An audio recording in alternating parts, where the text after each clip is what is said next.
Salut les amis, je suis avec Lauriane Placé, championne du Biking Man, mais également cycliste féminine aguerrie, parce qu'elle fait plein d'autres choses que des épreuves d'ultra-distance.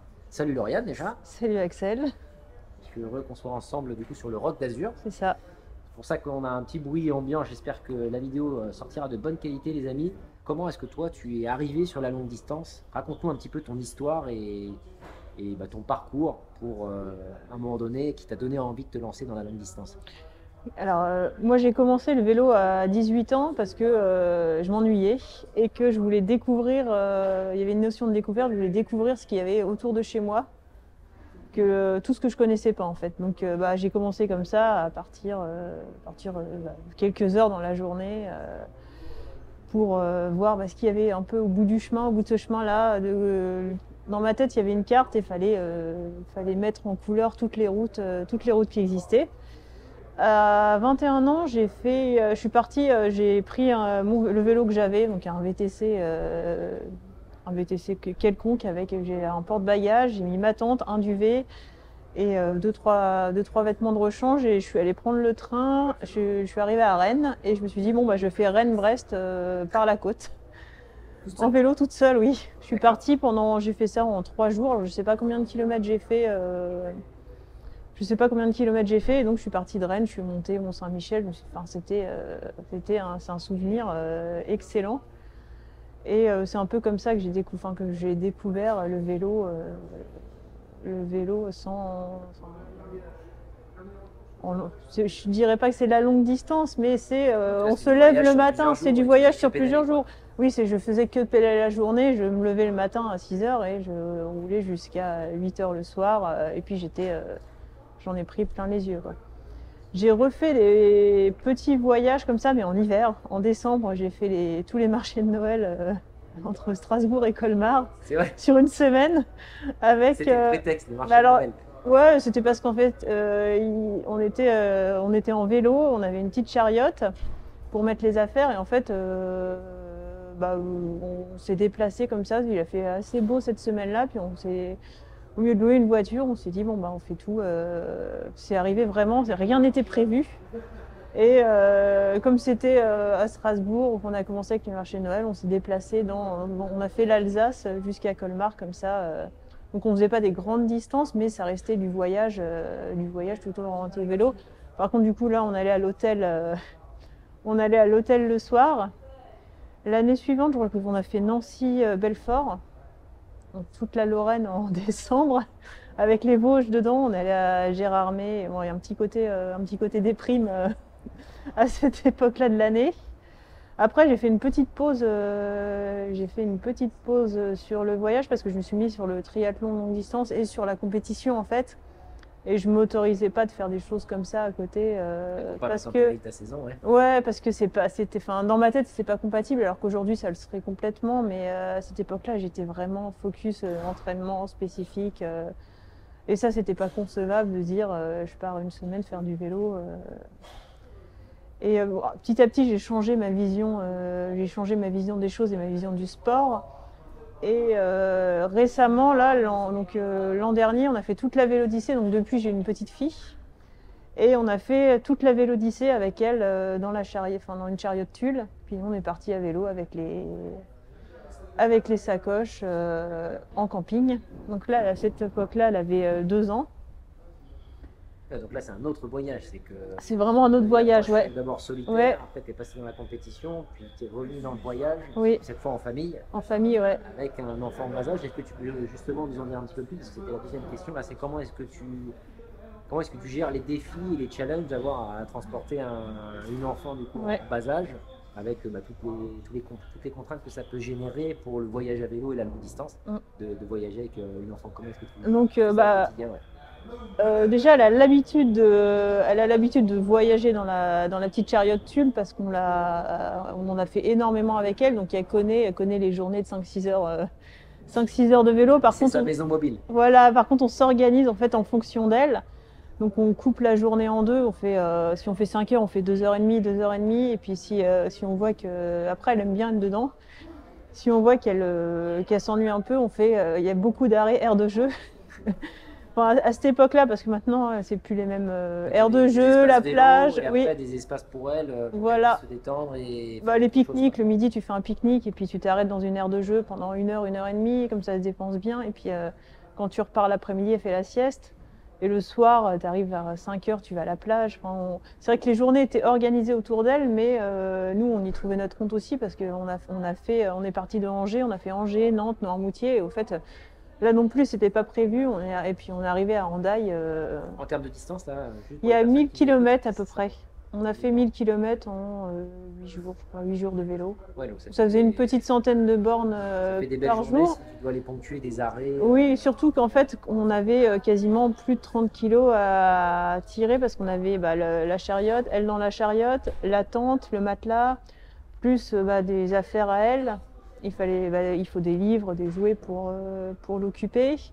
Après, nous, quelques affaires à nous, et ça, enfin, on avait des vélos assez chargés, donc ça. Ça faisait quel poids à peu près là entre les deux vélos du coup? C'est bien. Alors, je sais on doit être à 30-35 kilos sur la chariote, et sur les vélos chargés, on est bien à 20-25 kilos parce que on avait C'est optimisé, mais on un était format en assez tente. proche en termes de Oui, poids d'un cyclotouriste avec une randonneuse avec du matériel, quoi. oui, on est sur une base de vélo assez léger, mais on n'avait pas. Il y a quand même une notion de confort avec elle à avoir. On avait beaucoup de change pour elle, même si on l'avait tous les jours. Et alors, c'est toi qui tirais la chariote ou C'était moitié-moitié. moitié-moitié? Moitié-moitié, Partager les ouais. tâches. Ouais, on partage les tâches. Souvent, c'est moi qui la tire en montée. Et c'est Clin Fix d'œil qui à prend le. FX, Ouais, le il prend le relais. de Ouais, Lauriane. il Faut prend le venir relais. remonter, tirer à la chariote. Il prend le relais sur le reste. Mais ouais, sur ces journées-là, on faisait moitié-moitié en général. C'est assez rare. Enfin, ça permet, parce que c'est éprouvant de la tirer. Donc ça permet de partager. Puis elle demande aussi elle demande qui elle veut devant. C'est vrai? Ouais. Non, pas papa. Non, pas maman. D'accord. Et du coup, pour la partie, je dirais, sommeil, c'était là que du camping? Vous avez fait du bivouac aussi Non, dans non, la non. Belle Étoile? Alors, on n'a pas fait de bivouac parce que c'est monsieur qui était très peureux là-dessus. Non, on a fait que des campings. D'accord. Ça a généré beaucoup de stress chez lui, de ne pas trouver de camping ou ça. Alors moi, pas du tout, parce que je savais qu'on avait cette solution de bivouac. Oui, oui, au cas Si, où bah vous oui, campez, en fait, où vous vouliez, oui. quoi. Et puis quand les camps, enfin, il avait peur que les campings soient pleins, mais un gérant de camping qui voit arriver deux personnes en vélo avec une petite fille, on n'a pas de véhicule, il va pas laisser les gens sur le carreau. On prend pas de place. Donc là-dessus, vous n'avez aucun souci pour vous loger. Ah bah non, on n'a pas eu de souci de trouver. Non, non, on n'a pas eu de souci du tout. On a eu des soucis de pluie, mais il pleuvait que la nuit, donc on a géré comme ça. Après, ben, c'est de l'organisation avec une petite fille. Au moment de replier, faut qu'il y en ait un qui aille l'occuper. Et il y a une organisation de la journée à avoir, et c'est une routine aussi pour l'enfant. Ça, c'est un peu obligé pour donner des repères aussi aux petits, parce qu'ils ont besoin d'avoir toujours un peu le même rythme de journée pour comprendre, pour pas être trop perturbés, quoi. Et en termes d'organisation, toi aussi, tu as besoin d'être organisé pour pas mettre 3 heures à Ouais, 3 heures à replier. Si tu fais 100 à 120 km par jour, Bah, on passait, il y avait ça laisse bien. pas beaucoup de temps entre la préparation, le départ, puis se reposer pour monter le bivouac et ainsi de suite. Les journées étaient quand même denses parce que le matin, tu mets bien 1 heure et demie. On n'a jamais réussi à réduire parce que le temps de replier toutes les affaires, tout ce que tu as dans tes sacoches va dans la tente, tu remets les sacoches, il faut que tu replies la tente, il faut que tu replies les matelas, les duvets. Et quand tu fais ça tous les jours, ouais, il y a du temps, incompressif. Ouais. Et le soir, c'est pareil, le soir, il faut repréparer. Après, ça fait partie du rituel. Je trouve que ça fait partie du rituel, ouais, c'est quelque chose qui est important. Et tirer à l'hôtel, ce serait la même chose. Tu serais obligé de vider en plus, il n'y aurait pas cette notion d'extérieur, d'être tout le temps dehors. Pour moi, à mes yeux, c'était ça qui était le plus important dans le voyage aussi, c'est de ne pas avoir de toit, quoi. Ça, c'est quelque chose pour moi, je peux pas. Si on fait du vélo, si on est dehors, on n'est pas enfermé, il faut l'être toute la journée, quoi. Même si les conditions climatiques sont pas avec toi. Sous une tente, t'es protégé, quoi. Et alors justement, là, on est en train d'aborder plein de notions sur la partie préparation. Comment est-ce que toi, dans ton quotidien, tu te prépares pour la longue distance? Physiquement, mentalement, et même tous les à côté vélo. Parce qu'en fait, les gens, ils imaginent Oui. pas forcément qu'il y a plein d'à côté au-delà de l'entraînement physique.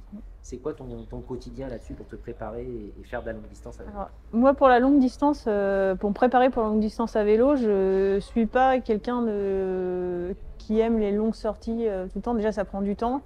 Tu peux pas les faire, enfin, tu peux en faire, mais quand tu as un travail, quand tu as une famille, c'est difficile de dire, bon, bah, je pars faire 200 km, puis en gros, démerdez-vous, quoi.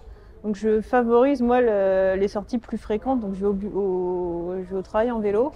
Je roule des fois le midi. Quand je dois me préparer, je roule le midi. Donc, ça fait trois sorties, Vélo par taf. jour. Ouais, vélo taf plus le midi. Le midi aménagé là où les gens normalement ils mangent. Oui, Toi, voilà. tu Bah, es sur le vélo pour t'entraîner, toi, quoi. tu manges sur ton vélo. D'accord.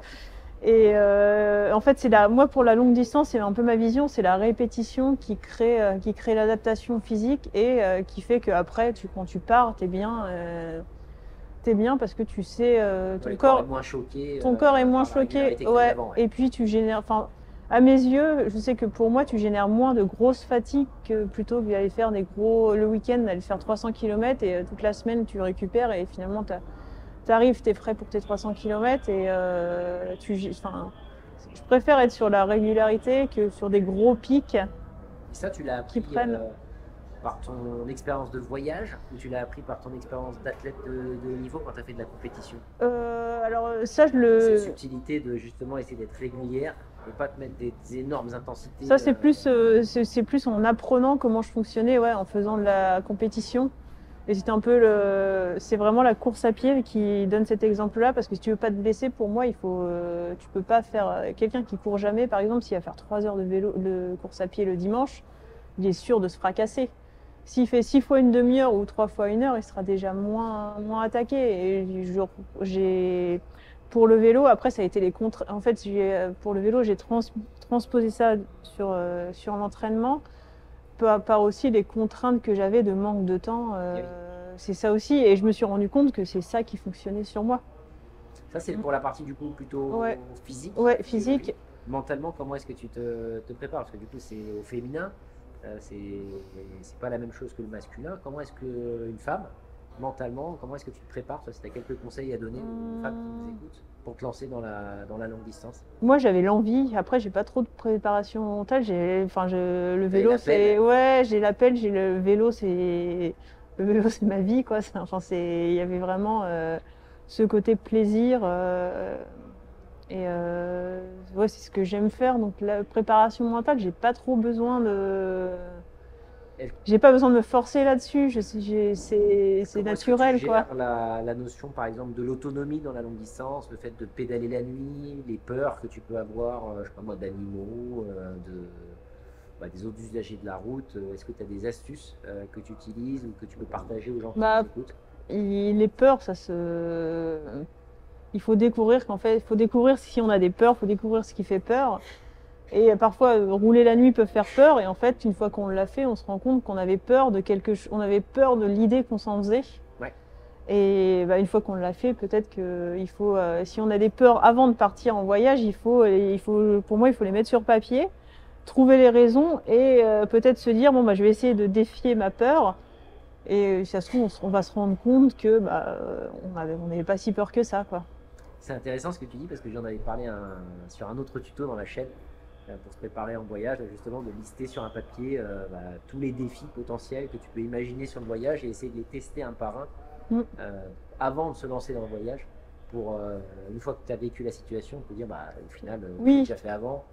Puis c'est pas grand-chose en fait, pas grand-chose. c'est ça, tu te dis, finalement c'est pas grand-chose. Mais il y a beaucoup de choses comme ça, on se dit, oui, on s'en fait une montagne. Et arrivé sur place, on se dit, ah oui, c'était que ça. Et on regrette presque de ne pas l'avoir fait avant parce qu'on s'est mis Enfin, faut lever les barrières qu'on se met en fait. Et de le faire du coup, Ouais. progressivement. Oui, aussi. Oui. Ça peut être partir pour la peur par exemple de la nuit, ça peut être partir une demi-heure avant le lever du soleil. Du coup, profiter de voir ce que c'est un lever de soleil sur le vélo et voir que c'est pas si terrible. Ça permet de tester aussi son matos de nuit. S'assurer que ça marche. Ouais. super. Et il y avait une dernière question que j'avais en tête, là, qu'on a évoquée juste avant de préparer l'interview, là, qui est plutôt de l'ordre des anecdotes. C'est en lien avec la longue distance, avec l'hygiène. Moi, mon record que j'ai aujourd'hui, en termes d'hygiène sur mon cuissard, c'est un peu plus de 14 jours sans le laver. Et c'est une grande question en fait Ouais. dans la longue distance. Comment est-ce que tu abordes la notion de l'hygiène au féminin, si tu as quelques anecdotes à partager pour que les gens qui nous écoutent comprennent en fait les différences qui Ouais. existent entre les hommes et les femmes là-dessus. Bah déjà, moi, à mes yeux, 14 jours pour une femme, c'est pas gérable parce que, enfin, personnellement, je change mes cuissards tous les jours, je les lave, je les rince, parce qu'on n'a pas le même, on n'a pas la même anatomie et que c'est une zone qui est très sensible. C'est une zone très sensible, il y a un microbiote à entretenir et à pas abîmer si on veut pas avoir de soucis enfin, il y a déjà les irritations, les brûlures, après ça peut être des mycoses. Dans la répétition. Ouais, dans la répétition, à cause Bon, du c'est valable pour les sel, hommes, ça aussi, ouais, hein. oui, du sel, la transpiration. Donc ouais, c'est essayer de faire un roulement, se laver. Si on n'a pas la possibilité de se laver tous les jours, il y a des lingettes qui existent pour ça. Et ouais, faire attention à ça, faire attention aussi à sa position sur le vélo, au niveau de la selle, d'avoir un cuissard assez rembourré, un cuissard qu'on a testé avant et qui est assez récent aussi, qui soit pas trop usé. Ouais, trop tassé. Ouais, trop tassé parce que bah, ça génère aussi des brûlures et après ça peut nous mettre en pause totalement et compromettre le voyage parce que à cause de brûlures à soigner sur ces parties-là, quoi.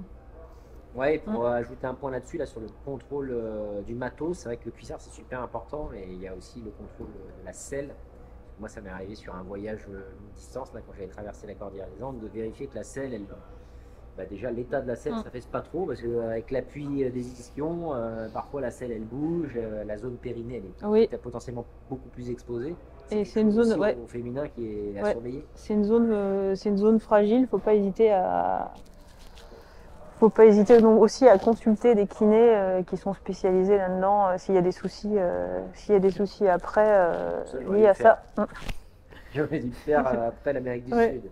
S'il y a des soucis là-dessus, parce que ils ont en plus des outils, c'est un peu la même chose qu'après un accouchement. Il y a des outils, ils ont des outils et des techniques pour nous apprendre à régler des problèmes de ce côté-là. Enfin, le périnée, il est mis en souffrance sur une selle de vélo. On appuie dessus, c'est des zones qui sont fragiles. C'est une zone de point d'appui à faire.